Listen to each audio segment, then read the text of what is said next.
Welcome back to another game review, and this time from my performance in the recent Agoge Tournament hosted by Hermes Prime. So definitely go and follow him on Twitch. I'm going to put all of his details in the description and stuff like that. And this is in the Platinum bracket, and I was against Morsey on whatever this map is, which I can never remember the name of. So in this tournament, the maps are all selected by the community, and then there's a random wheel that generates them. So we're at the mercy of the wheel, and this is maybe one of the lesser evils going against the Rus. So I thought I would go back and do a critical analysis of my gameplay. I don't really know this map, so that partly caused some problems as I had in the previous tournament, so definitely a point where I need to improve that. I also didn't realise there were so many sheep in my base, so definitely something to think about.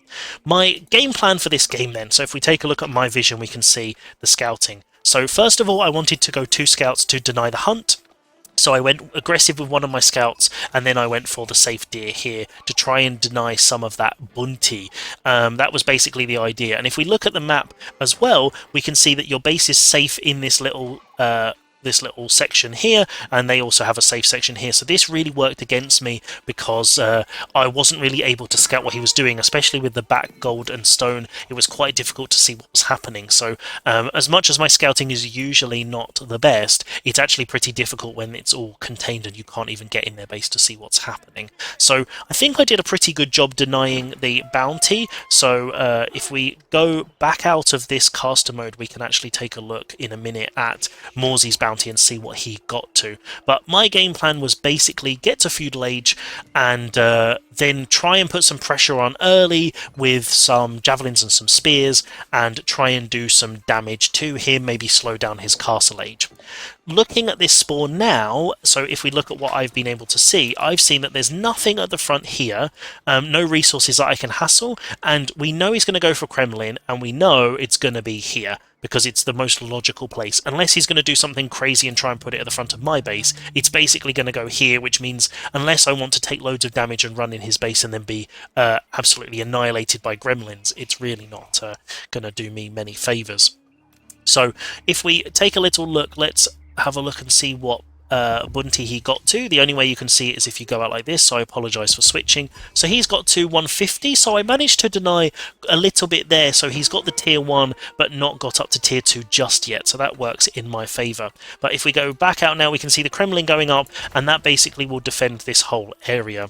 So looking at my base, I've gone for the winery, of course. I've got nice safe berries and a nice area for groves. One thing I didn't really consider is how tight this area is. I wanted to go quite defensive to make sure that those knights weren't coming in and raiding me. After playing a few French games recently where those knights just absolutely destroyed my villagers, I was very, very nervous about that, because I find this matchup particularly challenging because they can go 2TC, they can go fast castle, and then the knights can just raid so easily, and reacting to raids is definitely not my forte.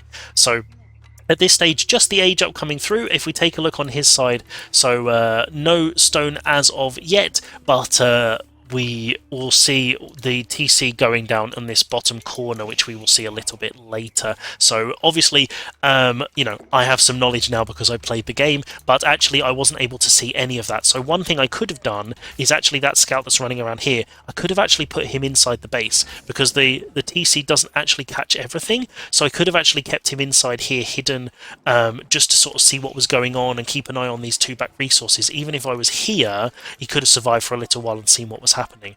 I went for very early walls here to try and stop any of the units, and actually Morsey did that where he sent his scout in. So I actually don't know how long that scout survived, or this one. So it'll be interesting to see how that goes. So I'm keeping it on the resources per minute because at this stage it's not really important how many villagers I have where, it's more about how much economy I have and stuff like that when I'm reviewing this type of game. So this was really good from him. He actually got his scout and he managed to destroy a part that I was just building, so that cost me resources and actually meant the wall took longer to build. So I had to then rebuild it and put the door back in, or the gate should I say. So now we can see he's going for knights. Luckily my wall is going to go up, and we can see I'm trying to get the wood to get my production down, but it's coming in very, very slowly, and no second cistern. So this is something that I definitely need to work on. I'm watching a lot of my replays at the moment from some recent games I played on the ladder and I lost,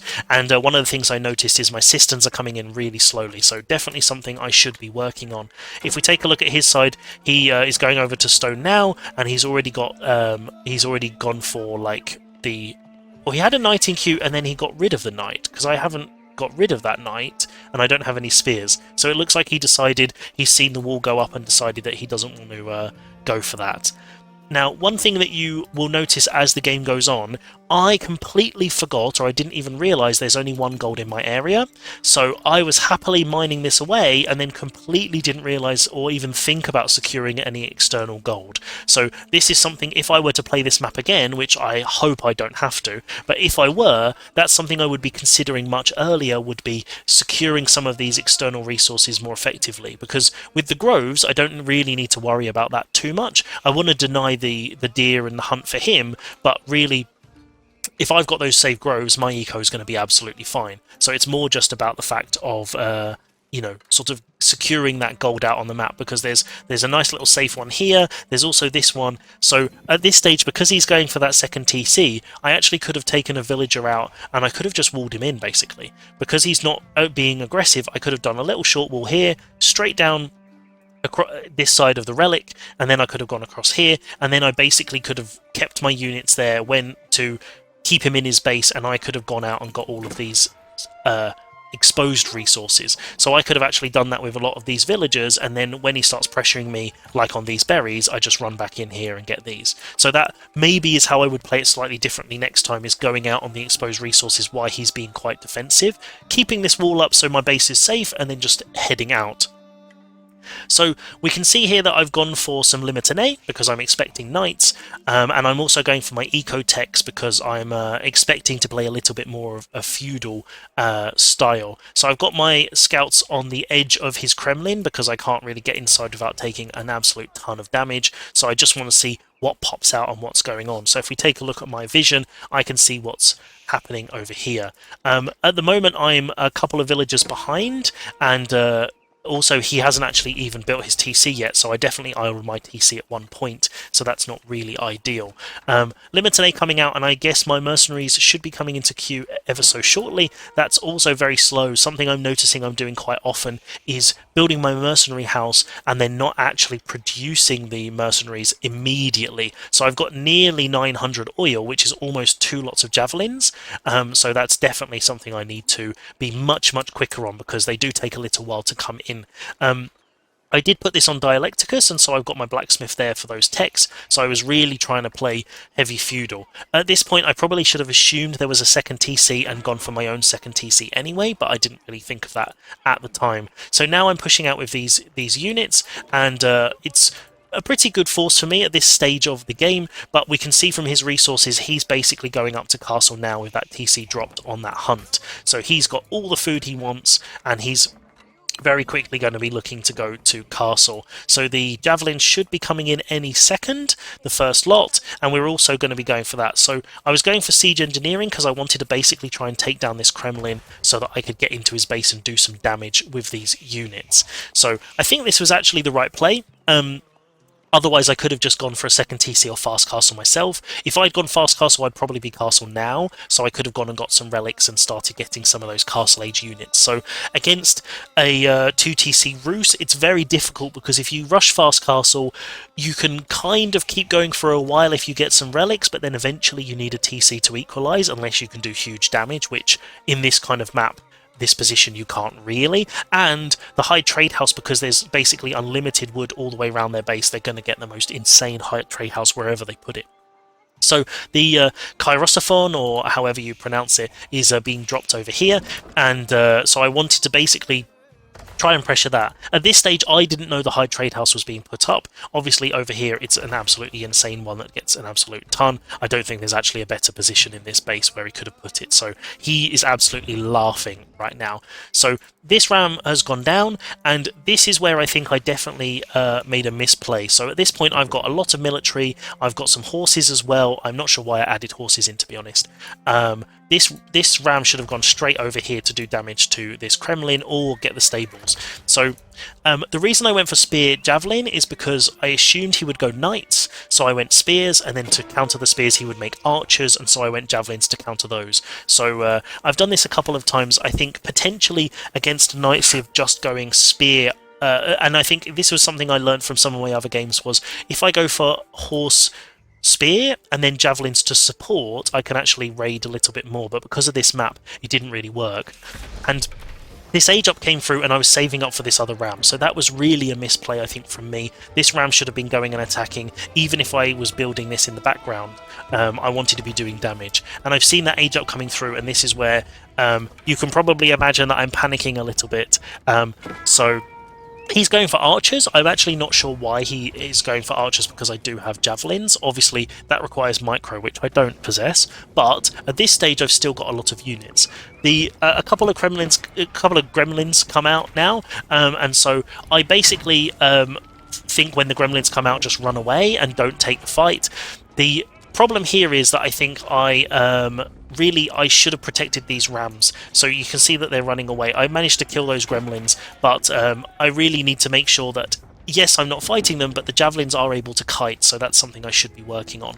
You can see I'm slowly working up to castle now, and I'm still trying to take down this Kremlin. So it's actually doing a lot of damage with these two rams. If the one had been there, it probably would have done enough damage to really be painful. So there's archers and gremlins coming in now, and so this is where I see these, and because they have that timer, I thought, oh, I just won't take the fight and I'll run away. Obviously these are 200 wood and gold, so that's definitely something I needed to consider, that it's okay losing a couple of spears if I protect them. So I decide to take the fight now, but I lose both of those, or one of those rams, and the other one's getting taken out, and this micro from me is my usual level of terrible. So if you actually can micro your units, then I'm sure you're enjoying this top level gameplay here in this tournament. So I'm just about to hit Castle Age. I've just got enough gold, Golden Horn going up as is standard, and this is where his archers are starting to kite my spears a little bit. So my javelin's coming up and doing a huge amount of damage there. So even at this position I'm doing okay, but this Kremlin still being there and not being taken down earlier definitely puts me on the back foot, because the villager lead is really starting to take off. I don't see any warrior monks in queue yet, and the reason I'm looking on this caster view is just because I want to learn how the position was, because at this point I didn't have a huge amount of information because his base was completely hidden. So at this stage, I think I'm doing okay. I should have definitely saved those rams, but my military is looking pretty strong. We can see these knights coming over to try and cause me some problems, and I'm slowly vacuuming up the food and the gold which is in my base. So as much as I've got those safe resources, this could potentially be a problem. So all of these guys with shield wall on, I'm not sure why I have shield wall on, I think from the earlier fight with the archers, so they're running really slowly and they're never going to catch those knights. So this is definitely something I need to remember, to turn that shield wall off. And I hope you don't mind me being so critical of this. I'm not being negative about my performance. I think I generally played okay, but I think it's really important that I look at this very critically and understand what I could have done better. Like, for example, running one spear and one horse into all of those archers, and then running my scout in. Definitely not the idea. This is also, you'll see this spear, so basically what I tried to do was I put a single spear over here on the deer pack, and I had him on rally, had him on patrol, that's the one. So I put him on patrol because I wanted to stop Morsey going out onto this food, because then if he's trapped in his base, his food is also going to be a little bit more limited, even with the high trade house. But I've been using my select all military button. Also, I have no idea what these guys are doing. That was definitely a misclick. There's no reason I wanted them out there. But I've been using my select all military button, and so sometimes what happens is when I do that, then it moves the spears that I have on patrol, which are defending. So actually the spear that was over here would have actually stopped this. So I did prepare for it, and then I just mismicroed my units. So the javelins here targeting those archers and trying to do as much damage as possible, and I think I've got shield wall on to try and stop the spears going down very quickly. The javelins targeting those archers. So at the moment generally okay, but I think I definitely needed more horsemen to take those out. I'm trying to build Varangian as well because I don't see any crossbows yet, so So at the moment, my numbers are looking pretty good as long as I can keep them all alive, which if you've seen any of my games, microing my units and keeping them alive is the bit I find particularly challenging. So we've only got 500 gold left on here, and so we can see the monk running out trying to get these relics. So I'm not sure exactly where he's going. Is he... Where are you going, mate?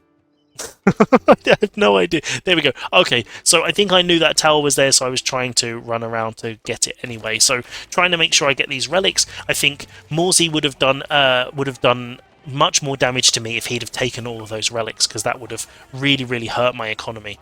Yeah, so he's going for siege engineering now. He's got lots of his military techs. I've got basically all of mine except horticulture for some reason. That's definitely a misplay from me. So horticulture is like essential for the Byzantines because of these groves, so that's definitely something I should have had, and I think I did. I thought I had it, but I didn't, obviously. So I sent these horsemen up to raid because I knew he'd be on external food sources, because I'd also watched a couple of his games before playing this match, so I knew he liked going out on external resources. He was playing quite defensively with the towers, but I knew he'd be out here, so I decided to try and do some villager damage to try and equalise what I thought was slowly turning against me. So these double wooden fortresses, they're doing a lot of damage to these horses, but pulling all of his military up to the top side while I take down this bottom section. So this, I think, actually worked very well for me, and I managed to take out quite a few villagers there. But looking at the economy per minute, I think I'm actually not in a particularly good position, because the Rus do get the bonuses to wood gathering, so that can be tricky. My villagers out here just about to get caught out, I think, by these knights, and I don't know if they notice, but this, yeah, so there's a couple of knights running through, so this is something where I'm lucky that Morsey didn't A-move those, because they would have literally cleaned up all of those villagers. So I think I would just run them away anywhere I can get them, but looking at my military, I need way more spears, so I'm starting to produce some. I've got a lot of Limoutinais, which actually is really good, considering he just has loads of archers. This actually is pretty good. One relic each at the moment, so not too bad. Considering he was Castle Age before me, I would have expected him to get a lot more relics. There's obviously this one in the centre, which I was trying to get, which I didn't manage to do. There's also this one up in the corner, which is obviously much more favoured to him. So I've got another one being collected, so if we take a look at my view, I can find my monk, so he's gone and grabbed that one there. And he's also going to be trying to go and get that as well, so I have managed to snag that from under his nose. But this is something I think Morsey did really well, is he started to secure up the map on his side, so including that sacred site, but he's also walled in, so he's got all of this food and the gold, which I didn't really consider at this point in the game. So this is something I definitely need to note for my future games, is securing up resources much earlier, and especially while I'm taking fights. For example, if I was taking a fight up here, this is the opportunity for me to potentially go and wall up this bottom side, because I went for this gold and tried to protect it, because this is when I realised I had no gold at home. But actually, if I'd have gone, for example, and walled in from here, so he couldn't see it, to this gold and straight across, I would have also got this hunt, this gold, the berries, all of that good stuff. So taking a big fight here, and the archer numbers looking quite scary for Morsey, but the spears trying to stay in position ready for the knights to come in, but it's quite difficult to micro all these units, and he's coming back round, but the javelin's doing a huge amount of damage there. So actually, I thought my micro was much worse than this when I was actually playing it. So running away here, I'm taking a huge amount of damage. So this is where maybe I should have left these horses attacking these guys, so that I'm not just losing all these units for no reason. So running them away like that is definitely something I need to work on. And a couple of you guys in the comments have also told me that before, so I really appreciate the comments. Don't ever feel bad about telling me when I'm doing something wrong, because I really love learning how to improve on this game, and that's why I love playing it. So I hope you enjoy this kind of educational style that I'm taking, because I think that's why this game is so amazing. It's just because I love learning about it and figuring out how to do things better. So yeah, there's my my monk going out and deciding to run at the enemy, maybe just trying to convert them to my cause. Maybe if they see the way of the Byzantines, they might decide to stop destroying my army. But in this case, I think actually the composition worked pretty well. I have no idea what the cataphracts are doing at this stage, but yeah, so far I think actually I've managed to do this quite well. The spears obviously running at the archers isn't ideal, and I think this, oh no, they're getting caught camel out. So the camel actually is really nice. The reason I think going for javelins against cavalry civs is because you get camels in the castle age, and they tend to go knights and archers, so you basically do well. So this again, this is where I'm fighting under the Kremlin and running away, so all of these units are getting really hammered for no reason. So this is where that's losing a lot of value there, so I definitely shouldn't have done that, and I should have kept them together. Something I'm noticing from this game and from some of my other games is that my control of all of my units and understanding where they are and what they're doing is very, very bad. I find it very difficult to manage that, so that's something I definitely want to be working on next season, is figuring out where my units are, making sure they're doing the right things, and if I'm retreating, maybe using a couple of units to sort of sacrifice them to save the others and stuff like that. So I also don't really know what this monk's doing. I think maybe trying to get the sacred site, but I keep selecting him by mistake. But at the moment, my military numbers are still pretty good.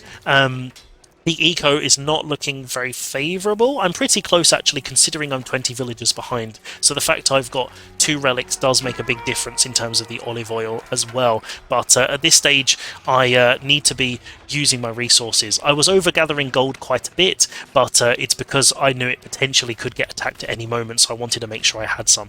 Losing these little units like this is what starts to make a big difference in a lot of my games. So there's no reason for these to be fighting while the rest of the army's here, and there's no reason to take a fight under the Kremlin. He's never actually repaired the Kremlin, so I could have actually tried to get a Treb and take that out.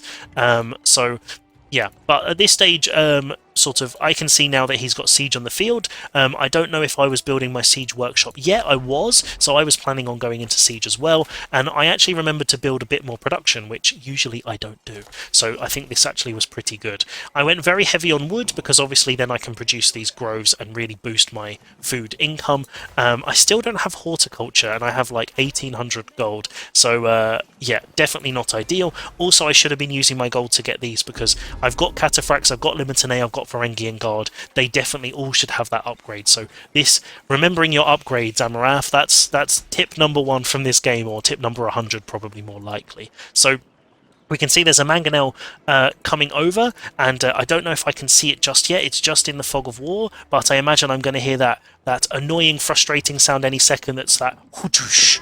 There we go, and a massive hit there. So I'm trying to make sure I take that out, because that's going to be able to basically wipe out all of my numbers. So the camels running in under the archers, also not ideal. That's taken down, and so now we're going to be seeing this, but I don't think I have many spears. Looking at this, I have 9 against all of these knights, so the numbers are not really working in my favour. So using my javelins to target the archers is pretty good, but look at this siege coming over. I think I'm in real trouble now, and I didn't quite predict the siege well enough, I think, now. So no Springles in for me, but he's already got 2 mangonels and he's got Springles coming. But still, I've got a fairly decent numbers. And because he's so heavily into ranged, my javelins are being able to do a huge amount of damage, taking out those villagers there as they walk by. But this is where those mangoes are going to do huge damage. Look at those numbers dropping. So I would say, apart from the fact I don't have Springles, I've actually managed to defend this push pretty well. But his eco is really starting to pump out those units at this stage, and those mangoes are going to come in. 51 down to 36 from those 2 shots. So yeah, that's, now you can see that it's equalizing, and I think all of these low health units, it might say it's equal, but actually most of these, 1 mango shot would take out this entire army, so not exactly ideal. Also, you can see them all basically moonwalking because they're selected with the mangonel. That's something I often do by mistake, so not ideal. These 2 Springles coming over now, they're going to get my mangonel any second. There is a second one that I've been trying to keep safe.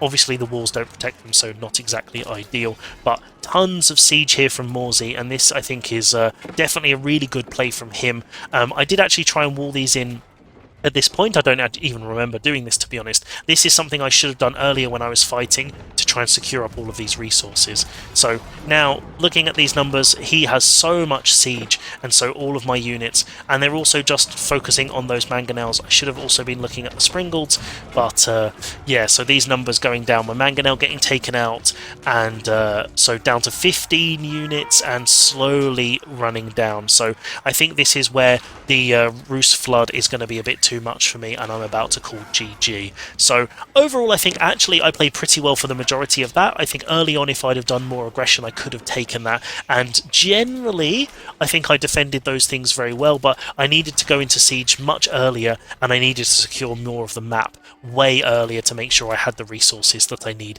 and the space for all of my production. So we're still going on for a second now, but it's definitely not going to be lasting much longer with all of this siege outside my base. But looking at this, I think these villagers also are idle. I have no idea what they're doing there, but I think I've got bigger fish to fry over here. So I'm trying to use my mangonels to take out the siege there, but they have too much siege, and I'm trying to make sure I take them out because with my horses, but they get caught out by the spears, and so now I am in real trouble. So I'm going to pause it here because the game is literally going to end any second, and I just want to take a look at my base and stuff like that very, very quickly. So nice grove setup, you know, the oil income and stuff is really good, and even considering I am 25 villagers behind, I was able to actually get pretty good food eco, but the gold and the wood is way lower, and so that's a big problem. I did have a lot of stone, so I was looking at maybe putting a keep down to try and secure some of this central area, but like I said earlier, if I'd have secured up these resources and walled in this side, and potentially also counter-walled here, I could have put a little one over the stone and just straight across here and got the boar, the deer, and all of these golds. That would have been really clever, and that could have done that and forced the fight in the centre still.